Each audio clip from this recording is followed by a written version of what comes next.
Here we are once again. A little bit of a different video for you today. I thought I would just speak briefly about how I became interested in guns. I had quite a few people ask me because obviously I've been collecting for a while and maybe have a different type of interest in guns from a lot of people, although there are a lot of collectors like me. So much like any other interest, it began with probably an interest in history, and then coincidentally at the same time, because of the structure of my childhood, I was becoming more and more familiar with air rifles and this kind of thing, and machines generally speaking, and there are a lot of people like that. And anyway, so from history to guns and travel and so forth, and probably a active imagination, I started trying to put things together with, well, these guns come from one country and they're quite different from guns from another country. And so I started thinking about why different guns from different countries are so different and are made so differently.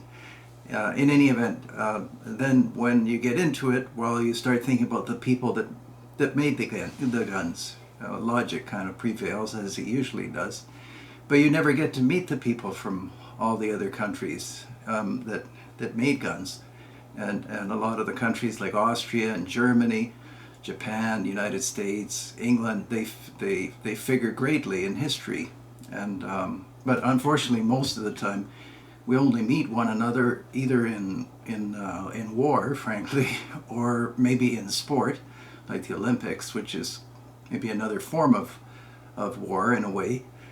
So you start looking for something that represents the people, that you can maybe infer something, kind of know them through their products. But not all countries have a lot of products. But interestingly, a lot of countries make guns. And so I started taking an interest in guns and from different periods and from different countries. And today I pulled out two shotguns that can show you or maybe tell you something about the countries that they came from. One is from United Kingdom, made by Thomas Bland. It's a side lock. It's not the fanciest side lock, but it came with a leather case and probably sold to some officer in India. I could find out. They probably still have the records. Anyway, a beautifully made, not quite best quality, but high quality shotgun. And the second shotgun is, I think, made by Toz or Baikal, probably Toz, T-O-Z. I don't know if that's the right pronunciation. In the former Soviet Union, and it's marked USSR on the bottom. I can show you. The Thomas Bland is a true side lock, and I'll show you what that means in a minute. And the Russian side-by-side is a hammer gun. Both are 12 gauge. They both still work perfectly.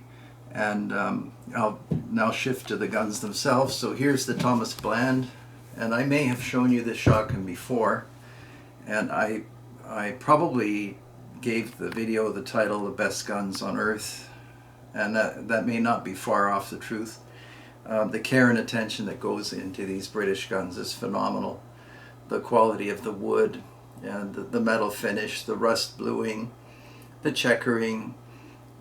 You can see that the intention of the maker was to cover every single millimeter of the firearm with the best possible attention, and that's reflected in how it looks and how it works. This one's a double trigger, but they did offer a single trigger, and actually the main thing that you can notice about it is how fantastic it looks. The finish of the wood, they've closed the pores or filled the pores, and even after all this time, I don't know when this was made, a long time ago, it's still, it looks perfect.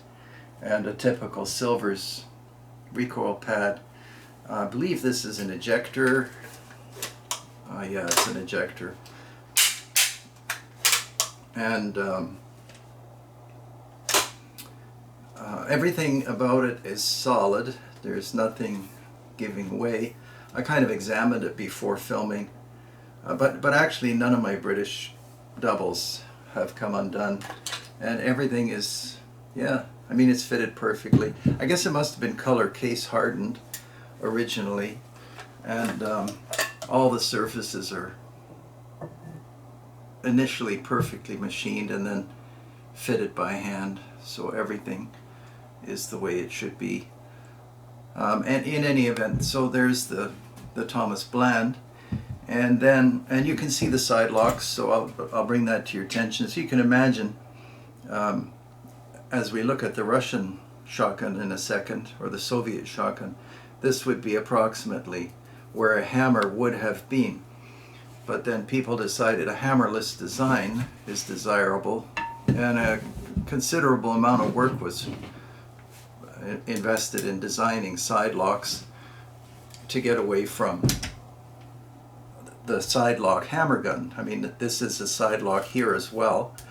The mechanism is similar, and it's just that this hammer has the luxury of being on the outside of the gun, so it has room, but I have to have the hammer hidden inside and still hit the firing pins directly, or close to directly, is an accomplishment. So that's a true side lock, and this is a hammer gun. Nothing else remarkable but about the Russian gun, but you can see this is a utilitarian wood. It's probably birch or beech or the Russian equivalent. It has sling swivels. The British gun doesn't, because you either have a gun carrier or some other way of carrying the gun other than a sling. Although in Germany and in Austria it's very common to have sling swivels on even the most expensive guns.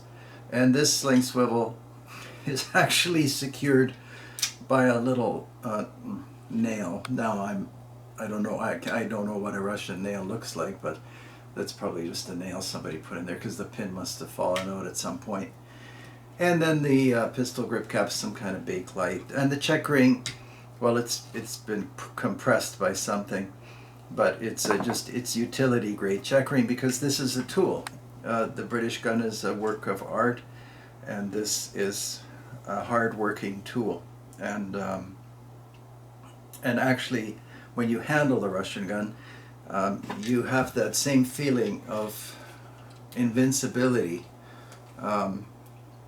This is a very tough weapon, and I didn't do a Rockwell test on this one, but I have on others for steel hardness, and at least the surface hardness on these Russian guns is exceptional.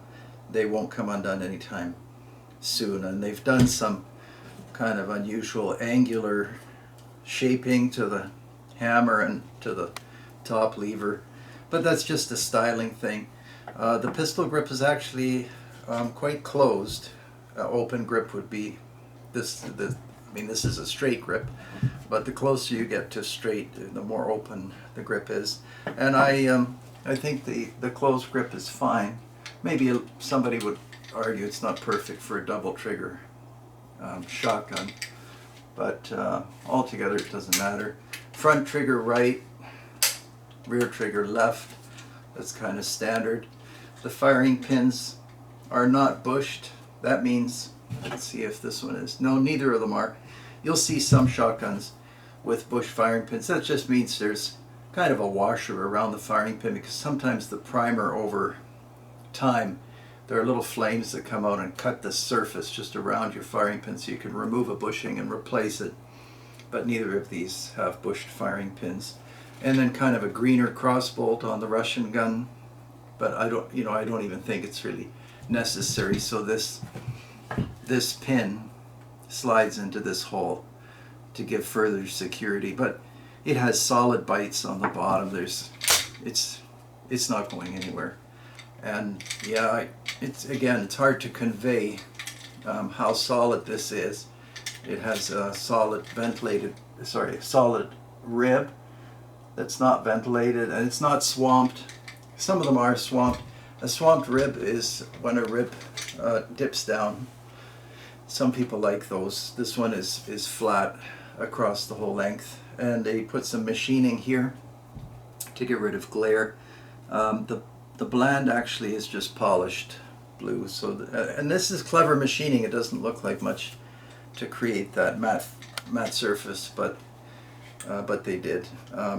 Anyhow, so yeah, getting back to what I was starting to say, one is a work of art that works perfectly, probably for centuries, and the other is not necessarily a work of art, but it probably will work for centuries as well. And I don't know what conclusions you can draw about the people that built these guns, but I think there probably is a meaning. And if you read history, Russia and the former Soviet Union have endured probably about as much suffering as any nation can, and their guns and even the features of their economy and how things work over there reflect that toughness. And of course, probably the toughest and certainly the most common firearm is that AK-47, which seems to work forever. And anyhow, I don't know how many they make. I don't know where the factories are. I read a little bit about Lake Baikal. Of course, I read Russian history, and I guess there were some major efforts to occupy Russia or the equivalent over time, but none of those efforts ever succeeded.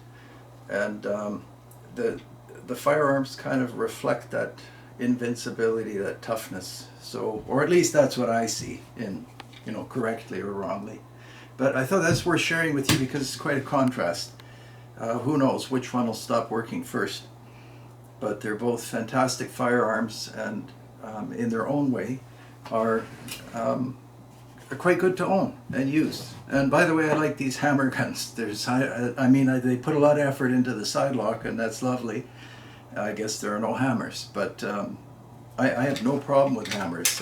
I think it's a very classy way of controlling fire. So a little bit odd, like I said, but thought I'd share those words with you. A little bit of observation about history. It even has some engraving. Actually, it's not bad engraving on this Russian gun. And somewhere in my collection of videos, you'll find one on a Russian over and under. That's I think it might be a Baikal, but it could be a Taz as well. And you'll see an example of a very ornate Russian or Soviet gun making. So that's about it, other than a reminder to please subscribe and join me on Patreon. Like I say, every video now.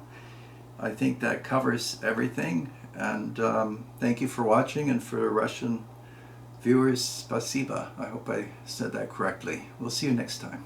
Bye-bye.